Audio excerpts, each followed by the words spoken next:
What's a cultural revival?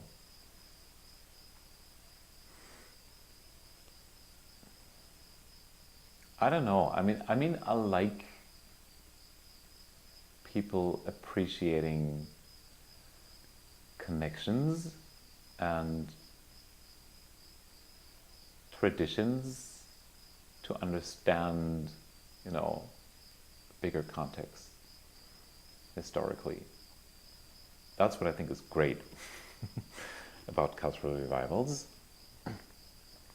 There was always the danger, of course, of just looking back, certainly not in the Klezmer Revival, because it was too wild, and there was no national connection, Say that's why there wasn't Yiddish land where you could go to, and people lived everywhere, all over the world. So there was too little actually to make that kind of only retrospective, or too little information.